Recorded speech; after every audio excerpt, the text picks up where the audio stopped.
contenu pour nourrir votre quotidien. Des conseils et des solutions pratiques.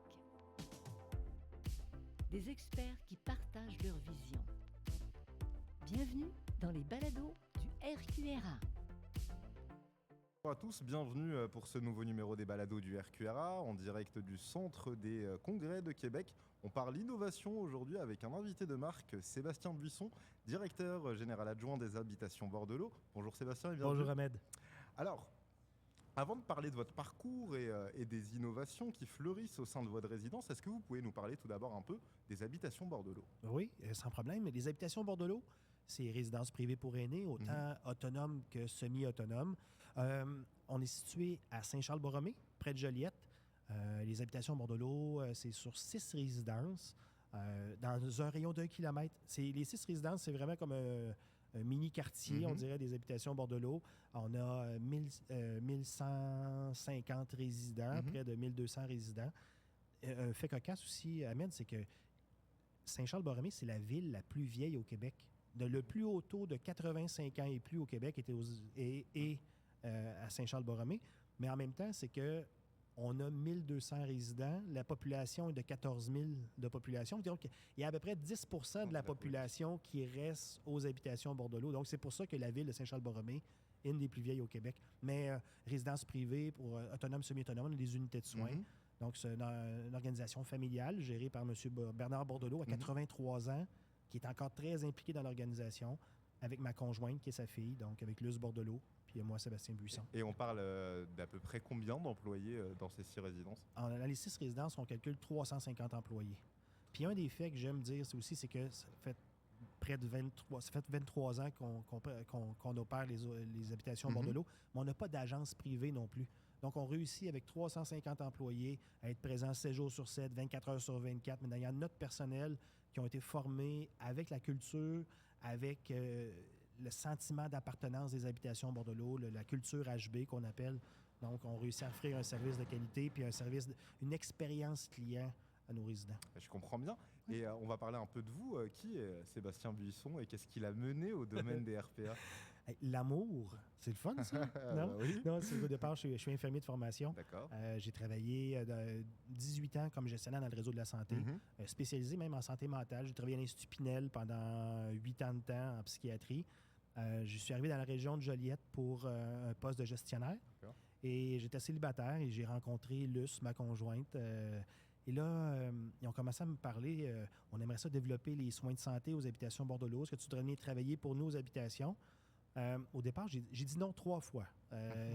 J'étais bien dans le réseau de la santé. Dans ce temps-là, on était bien. Donc, j'étais au réseau de la santé. Tout allait bien. J'avais mes budgets à gérer. J'étais directeur adjoint. Donc, après ça, j'ai dit, OK, je vais aller faire un tour du côté des résidences. Pour moi, c'était des blocs appartements.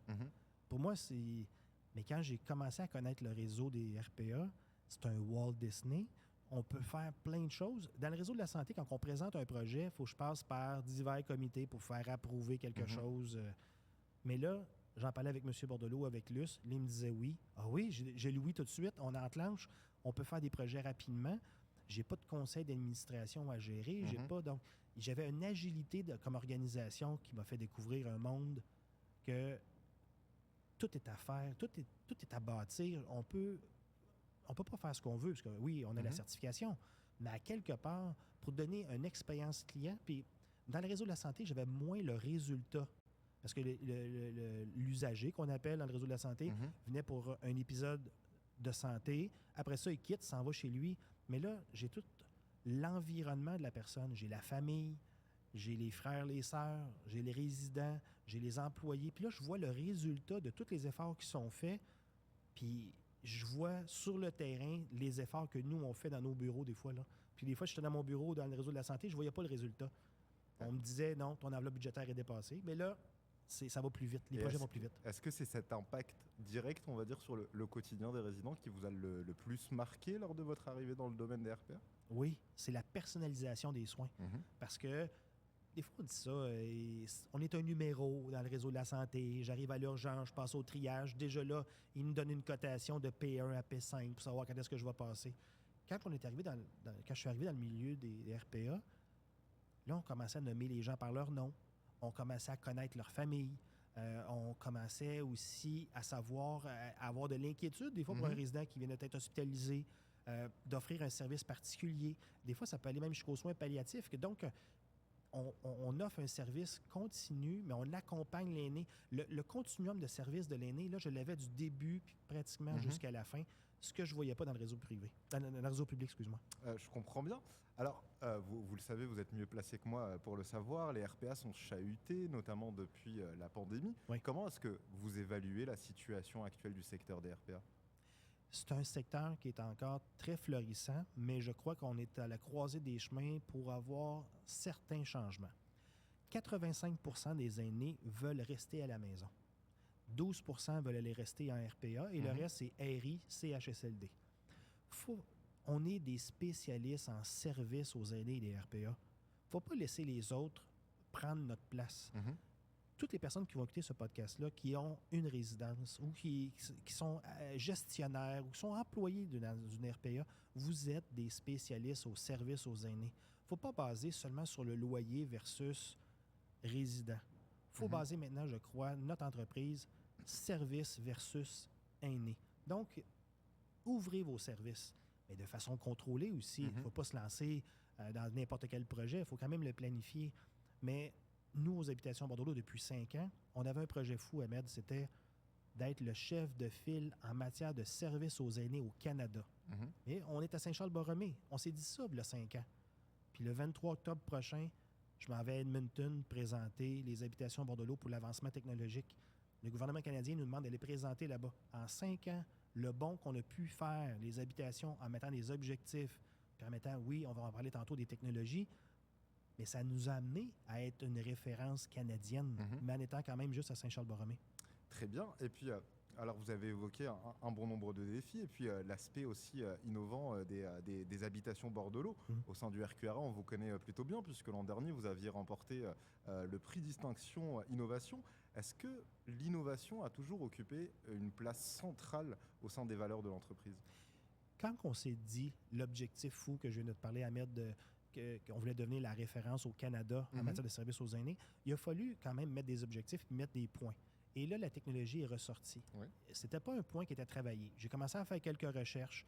J'ai vu qu'il y avait des centres de recherche en gérontechnologie à Osaka, à Tunisie, en Malaisie. Il y en avait un à Dallas, au Texas, mais il n'y en avait pas de francophones.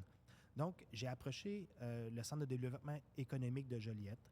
Je leur ai parlé de mon projet. J'ai dit, avec la population vieillissante dans les prochaines années, j'aimerais ça avoir un centre de recherche en gérontechnologie francophone.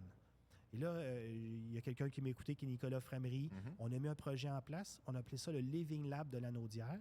Donc, on a pu travailler des technologies avec le Santec, exemple des jeunes pousses, start-up, qui venaient pratiquer, mais avec nos résidents dans la résidence. Donc, on était un laboratoire communautaire.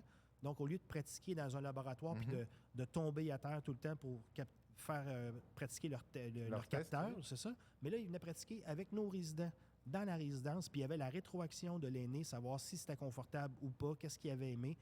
Et j'ai des résidents même qui se faisaient des tableaux Excel pour travailler avec les startups puis dire, là, il s'est passé ça, la lumière elle a apparu à telle heure, ça s'est mis à faire du bruit à telle heure. Les jeunes startups étaient heureux de travailler avec nos résidents. Donc, la technologie est arrivée là, Ahmed, est arrivée. Quand on a voulu se dire qu'on voulait être le chef de file canadien, on s'est dit on va prendre on va prendre le côté technologique pour l'amener à un autre niveau.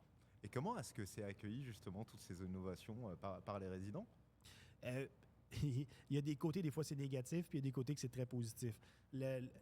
Un fait qui est vraiment arrivé quand on a travaillé avec Vidéotron, parce que pour mettre des technologies en place, ça me prenait une infrastructure Wi-Fi ou pour tout le réseau qu'on a, ça me prenait une infrastructure solide, industrielle.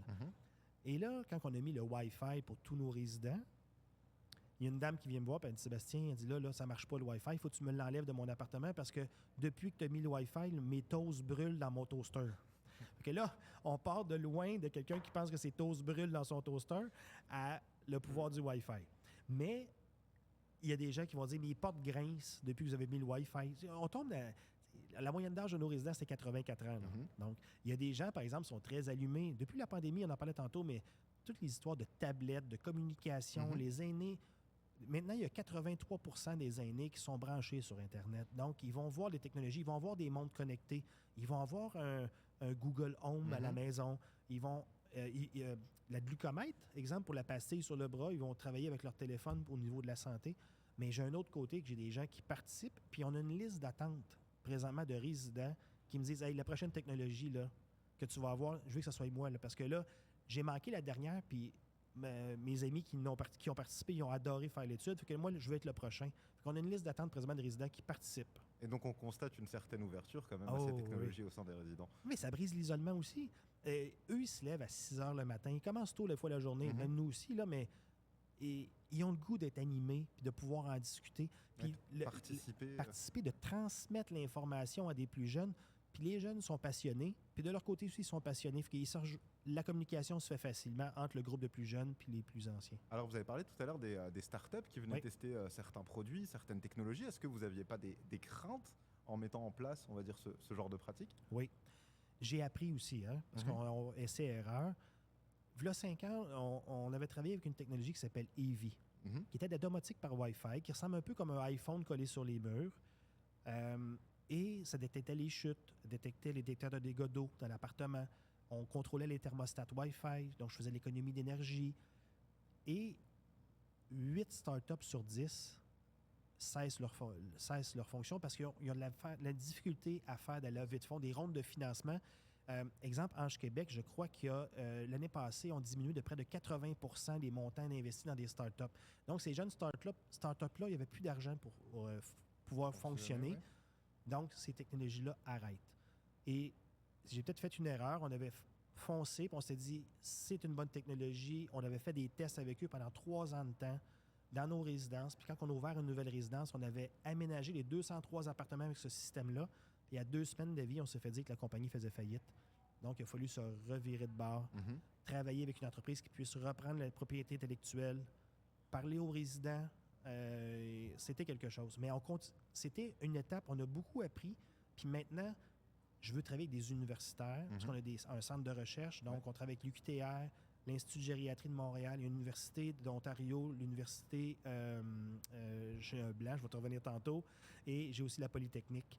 Donc, l'Université Bruyère en Ontario, qui viennent travailler pour étudier les technologies qu'on utilise. Puis après ça, d'avoir leur rubber stamper en me disant c'est approuvé au niveau éthique, au niveau du travail, l'application fonctionne bien. Là, vous pouvez travailler avec. Donc, c'est important pour nous. Alors, on arrive tout doucement au terme, ou en tout cas à la fin de cette entrevue. Est-ce que vous avez peut-être un petit dernier message à passer aux gestionnaires, aux propriétaires de résidences qui vont nous écouter? Moi, je leur dis d'innover. Je leur dis d'aller de l'avant. Je l'ai dit dans mon discours l'année passée quand on a remporté le prix d'innovation. Je trouve que présentement, on cherche beaucoup à savoir qu'est-ce que le gouvernement peut faire pour nous aider. Puis c'est normal, parce qu'ils font partie de notre environnement. Il faut bien s'entendre avec eux, il faut travailler avec eux, puis il faut leur faire comprendre c'est quoi notre réalité du privé. Mais si vous voulez savoir c'est quoi la RPA de demain, faites-le. Vous êtes des entrepreneurs. À la base, vous avez investi dans un établissement, vous avez été chercher un prêt à la caisse, vous avez engagé du personnel, vous avez eu une vision par rapport à votre entreprise, mais continuez à travailler sur cette vision-là. Mettez-vous des objectifs. Laissez-vous du temps dans votre semaine. Dans ma semaine, moi, j'ai 3 plages horaires de 2 heures. C'est marqué « Respirer, regarde les nuages ». À quelque part, si vous voulez améliorer la vision de votre organisation, regardez les nuages une fois de temps en temps. Pensez à votre entreprise. Où est-ce que vous voulez l'amener? Donc, c'est ça que je dirais peut-être présentement aux gestionnaires des RPA. Je le sais que c'est difficile. Il y a des moments plus difficiles encore. On sort de la pandémie. Mais regardez, la population, juste nous dans la Naudière, partout au Québec, d'ici 2031, les niveaux de 65 ans et plus augmentent de 135 %. Si c'est fou là, présentement, ça va être le double et plus. Dans quelques années. Dans quelques années. Puis en 2051, c'est là qu'il y a le plus gros pic, qui va y avoir le plus d'aînés au Québec, parce que les baby boomers vont vieillir, et avec l'espérance de vie. Donc, il y a une lumière au bout du tunnel, puis c'est pas un train. Fait que, à quelque part, je vous dis de pas lâcher, puis appelez-moi quand vous voulez. Ça aussi, je trouve que dans le milieu des RPA, on se parle pas assez. Puis je trouve depuis l'arrivée de Marc, je trouve qu'on se parle plus. J'adore le travail que Marc Fortin et son équipe font. Je lis, Ahmed, à tous les matins, moi, ta revue de presse. C'est très important pour moi. Mais je trouve qu'il faudrait se communiquer un peu plus. Les bons coups, les mauvais coups, mais il faudrait se parler un peu plus. Je suis d'accord, merci pour ce bien beau message, Sébastien Busson. Je rappelle que vous êtes directeur général adjoint des habitations Bordelot. Merci d'avoir répondu à nos questions et Merci, d'avoir Ahmed. accepté l'invitation. Merci à toi.